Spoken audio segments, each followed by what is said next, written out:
Brent Hazard here, wishing everybody a happy Father's Day. For those who do not know or didn't have the honor, my father's name was Raymond Hazard, and he's passed in 2009. But I want to tell you a few stories to tell you what a great man he was. Now, let me go ahead and say this. Let me admit to his faults. He was a functional alcoholic. He used to remind us of that. The bills got paid. He drank just to get through the stress we put him under. And he was a womanizer. But I say all that because I want to admit to his sins so I can throw him roses for still being the greatest dad of all time. With that said, my dad was very OCD about his appearance in his yard.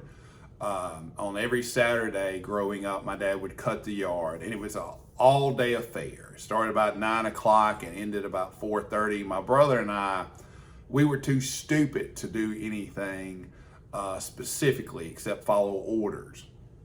And then we couldn't cut the yard, or he would let us try, and we'd screw it up, and he'd cuss us out. And he'd call us idiots, and he'd tell us to sit on the bench or go pick up this or go get me that. Or it's usually, hey, go get me that tool, and I'd bring him the wrong tool. Hey, idiot, go bring me it's the other one. So I'd bring him another wrong tool, and he would turn to me and said, "You know what, son? I'm just glad you're not turning blue today. At least you accomplished that, sir. You're not dumb enough to forget how to breathe. So at least we accomplished that today. So we've got that going for us." So, and then all day he'd call me blue because I was not turning blue that day. With that said, on this specific case or occasion, my dad, and when he cut the yard or we were working in the yard, it always ended up with him washing the tractor down, and then he would sweep the driveway. And my brother and I would sit on the bench watching him do this in case he needed us to go get anything. And we lived at a 5,500 square foot house with a half-acre yard. It was a very nice neighborhood. But it was a developing neighborhood in Mississippi Delta, so beside us we had some horse pastures, and behind us we had cotton fields and other fields. So what would happen is people would take their horses and they would literally cut through our yard, about 25 yards. I don't know why they didn't just take the roads and make the right corner, but they would just cut through our yard, and my dad hated this. My dad hated this because it messed up his yard. My dad hated this because you had horses crapping in the yard. And then my dad hated this because we always owned 5 to 8 dogs growing up, and one of our dogs actually got killed, getting kicked in the head by these horses. So on this specific Saturday, we were sitting there watching my dad sweep up the driveway. And you got to remember, my dad grew up very poor, and his father died when he was 18. So whenever he worked in the yard, he wore knit shirts and old blue jeans. My dad didn't throw anything away, but he never grew up playing sports because he had to work, and one of his siblings might have had, they suspected having polio, so he couldn't play sports.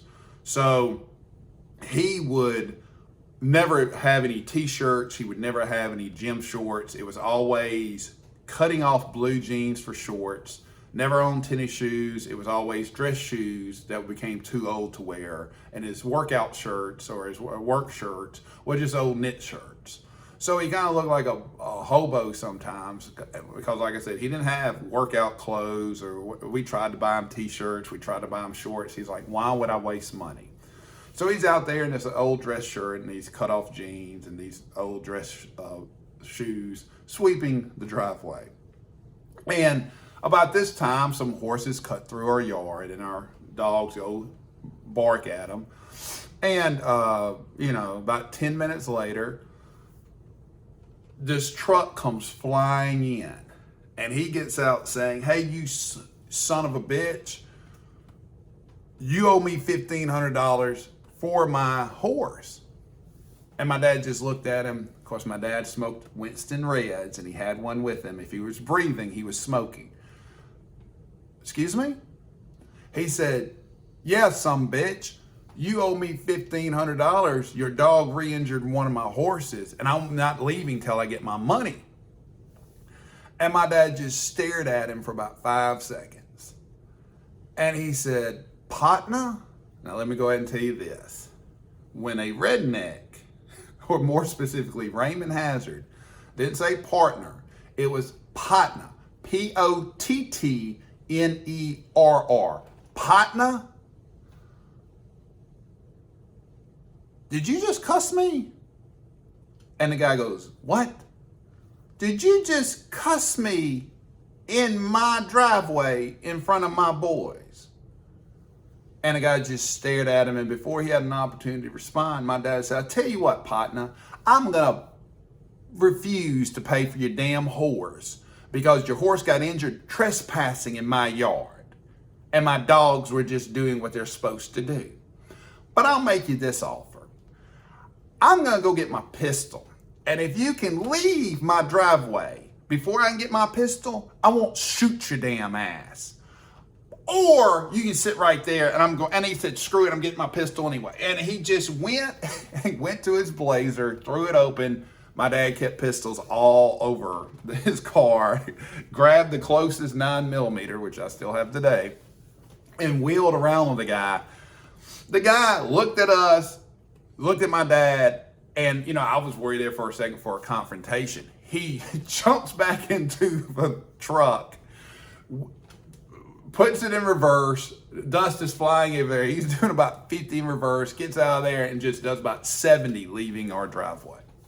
And my dad's just staring at him, smoking that Winston with his pistol in his hand.